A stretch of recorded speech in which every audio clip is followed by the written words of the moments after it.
My wife and her friends laughed while listing what I was allowed to do. That's the sentence. That's where it all started. Not in an argument, not in a therapist's office, but in our own living room on a perfectly normal Friday night. The scent of garlic and wine hanging in the air. The low hum of some indie playlist she'd chosen. Laughter that, until that moment, had just been the background music of our life together. I need you to picture it. I was the good guy, the reliable one, the husband who worked hard, who fixed the garbage disposal, who remembered her mother's birthday. I thought we were happy, not movie happy, but comfortable happy. The kind of happy you build over a decade. You stop looking for cracks in the foundation because you assume it's solid. That night, her 3 closest friends were over. They've been a unit since college. I've always been the plus one to their quartet. They have a shorthand, a rhythm of jokes and references I'm not part of. I'm fine with that. Or I was. I was in the kitchen, loading the dishwasher, letting their chatter wash over me. That's when I heard my name. It started as a joke. One of them, the lawyer, was complaining about her husband booking a golf trip without telling her. My wife sighed, a performative, sympathetic sound. God, tell me about it. At least he tells you. And then she said, we should make a list. A husband allowance list. Like for a teenager. The laughter was immediate. Sharp. And phones came out. Not to record, just to take notes. A shared digital document of my limitations. Okay, rule 1. My wife said, her voice bright with amusement. He is allowed to have an opinion on the paint color, but final approval is mine. Obviously, more laughter. A friend added, he is allowed to choose a restaurant, but from a pre-approved list of 3. He is allowed to watch his sports, but only if the volume is below level 10 and he has already finished the honeydew list. He is allowed to have a guys' night, but he must send a photo of the location by 9 p.m. and no strippers. Obviously, the jokes flew. Each one a tiny paper cut. Each one met with escalating glee. I stood there at the sink, my hands in the lukewarm water, listening to my life, my autonomy, be boiled down to a series of punchlines. My permissions, my allowances, the man of the house, reduced to a toddler on a leash. And the worst part? The absolute worst part was the tone. It wasn't malicious. It was casual. It was fact. This was just the understood order of things, so obvious it was hilarious. I dried my hands. Slowly, I walked into the living room. The laughter dipped for a second, then continued, assuming I was coming in for another beer. I stood by the fireplace. I waited. My wife looked up, her smile still bright. Oh, honey, we're just kidding. You know that, right? I looked at her. I looked at each of her friends. The lawyer, the real estate agent, the stay-at-home mom who ran their social world. I saw my reflection in the dark television screen behind them, a ghost hovering at the edge of their perfect picture. I have one to add, I said. My voice was quiet, flat. It didn't sound like mine. The laughter stopped. Not faded. Stopped. Like a switch had been flipped. Okay, my wife said, a slight, nervous chuckle edging her voice. Let's hear it. I kept my eyes on her. He is allowed to keep the secret bank account he opened 4 years ago, and he is allowed to use it to leave. The moment the contempt in this room feels heavier than the loneliness of being gone. Silence. The kind of silence that has weight and temperature and sound. It was the loudest thing I've ever heard. My wife's face went blank, then confused, then pale. The color just drained from her, from the roots of her hair down. Her phone slipped from her hand and thudded on the rug. One of her friends, the real estate agent, the one who always knew the value of everything, shifted forward. Her eyes were wide, confused. She looked from me to my wife and back to me. Wait, she said, her voice hushed. What does that mean? And that's when I knew the true shape of my marriage.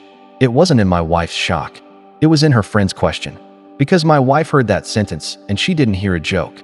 She didn't hear a bluff. She heard a key turning in a lock I'd built, in silence, for years. Her friend heard a confusing line from a play. My wife heard the curtain falling. Let me back up. I wasn't born a secret keeper. I was born a people pleaser. The guy who said yes to keep the peace. Who absorbed little digs about my salary, my hobbies, my family. Who let her manage the finances because she was better at it. Who agreed that her career was more demanding, more important. It happened slowly. You don't wake up one day and find yourself smaller. You just notice, over time, that you're taking up less and less space. The account started after a big fight. Not a shouting match. A cold, quiet one. about money, about future plans, about my lack of ambition. She had it all figured out. Her 5-year plan, our 5-year plan, and I was a variable in her equation, one that needed to be corrected. That night, I felt it. A fundamental shift. The person I loved saw me as a project, an asset to be managed, a risk to be mitigated. So, I opened an account. Just a few $100 from a freelance job I did on the side. A job she'd mocked. It wasn't about leaving. Not then. It was about having a place that was mine. A line item in the universe that she didn't control, didn't categorize, didn't judge. It was my psychological airbag. My quiet rebellion. Every month, like clockwork, I'd siphon off a little. A 50 here, 100 there. From bonuses she didn't know about, from selling old gear, from 1,000 tiny, invisible efforts. It was mine. And with every deposit, a terrible, quiet freedom grew. The freedom to imagine a door and to know I had the key. But here's the question I want to ask you, the one I lie awake at night turning over in my head. At what point does a safety net become an escape route? When does the act of protecting yourself become the first step toward betraying someone else? The dinner party ended in a blur of muffled excuses and grabbed purses. Her friends fled, smelling blood in the water. The house was finally, utterly quiet. We were left standing in the wreckage of our living room, surrounded by half-empty glasses and the ghost of their laughter. She didn't cry. She got very still, very calm. Is it true? Yes. How much? I told her. It was a number that wasn't life-changing, but it was life-allowing. Enough for first and last month's rent somewhere. Enough for a used car. Enough to disappear and start over. For 4 years, she whispered. It wasn't a question. It was an autopsy. You've been lying to me for 4 years. And you've been laughing at me for 7, I said. And there it was. The real core of it. The secret account wasn't the betrayal. It was the symptom. The betrayal was the 1,000 little humiliations, the list of allowances, the casual erosion of my personhood that had become the background noise of her life. My secret was just the silence I built to survive it. The weeks that followed were a cold war. We moved through the house like ghosts. We went to therapy. The therapist called it profound mutual betrayal. She focused on my secret, the lie of omission. I focused on the contempt, the lie of our happy marriage. We were both right. We were both wrong. Her friends circled the wagons. I became the monster in their story, the schemer, the manipulator. The fact that my secret was a reaction to their shared joke, that got lost. The narrative was cleaner my way. Unfaithful husband hides money. We are still in the same house. For now, it's a logistical nightmare, a financial trap. We sleep in separate rooms. We communicate through clipped texts about bills and schedules. The love is gone. What's left is a brittle, toxic respect, born from mutually assured destruction. I look at her now, and I don't see the woman I married. I see a business partner in a failing venture. She looks at me and sees a stranger who hid in plain sight. We are two people who know exactly how to hurt each other, because we once knew exactly how to love each other. The secret account is still there. It's not my escape fund anymore. It's just my money, and I'm still the quiet one. But it's a different kind of quiet now. It's not the silence of submission. It's the quiet of a man who has nothing left to say. So what's the lesson here? I don't know if I have a neat one. Maybe it's this. Pay attention to the jokes. The ones people make at your expense. They're never just jokes. They're truth, wearing a mask. And maybe it's this, that sometimes the most dangerous thing a quiet man can do is finally decide to speak. And the list of what I'm allowed to do now, I'm writing it myself, one word at a time, starting with breathe. You want to know what happened after? It's the question, isn't it? You hear a story like that, a moment where everything cracks open, and you need to know what spilled out. Was it blood? Was it light? Was it just the empty, hollow dark? I left. That's the simplest answer. I left. But leaving isn't a moment. It's a season. It's the sound of a zipper on a duffel bag in a silent room. It's the click of a key on the kitchen counter that you don't pick back up. It's the way your own footsteps echo in an empty apartment that smells of nothing, of no one. It's the first grocery run for one. The money from the secret account?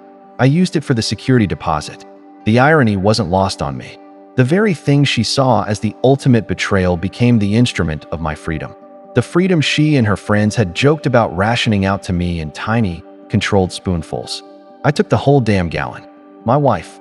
I should say my ex-wife now. The papers are final. She fought the divorce, not out of love, but out of principle. out of a sense that she'd been robbed of the narrative. In her version, told to our mutual friends, to the therapist, to her silent family dinners, I was a sociopath. A meticulous planner who'd harbored a secret grudge for years. The fact that my planning began the day I realized I was the butt of a permanent, private joke. That detail never quite fit the villain arc she was writing for me. So she edited it out. Her friends? They became her fortress. The lawyer reviewed the separation agreement line by line, looking for hidden assets, convinced there were more accounts. The real estate agent gave her advice on securing her equity. The stay-at-home mom organized a meal train for her, as if she'd survived an illness. In a way, she had. The illness was me. I became a ghost in my old life. A cautionary tale told over wine. Remember so-and-so? Turns out he had a whole secret second life. It's easier for them that way. It turns a complex, shared failure into a simple story of a bad guy. It lets them sleep at night. I don't blame them. I might have done the same. My life now is quiet, but it's a quiet I own. There is no list. There is no committee vote on my choices. If I want to paint a wall a stupid color, I do it. If I want to eat cereal for dinner, the only judgment is my own. The loneliness is real. It's a physical ache some nights, but it's a clean ache. It's not the suffocating, soul-crushing loneliness of being unseen in your own home. This loneliness has space in it. And in that space, I'm starting to hear my own voice again. It's hesitant. It's rusty. But it's mine. I think about that last rule I added. The one that killed the laughter. I didn't plan to say it. It just came out. The truth, when it's been caged long enough, has a way of doing that. It finds the crack, and it rips it wide open. So what did it all mean? It meant I was done. It meant the contract, the unspoken, one-sided contract of our marriage, was null and void. I had just served my own notice. It meant that while they were busy drawing borders on a map of my life, I had been quietly digging a tunnel, and the exit was finally in sight. The real fallout wasn't the divorce. It wasn't the division of assets. It was the death of an illusion. Her illusion of control. My illusion of contentment. We were both performers in a play that had long since ended, and I was the one who finally turned off the stage lights. Do I regret the secret account? The lie of it? Some days, yes. It was a coward's move. I should have spoken up sooner. I should have roared when I first felt the sting, not built a hidden life in silence.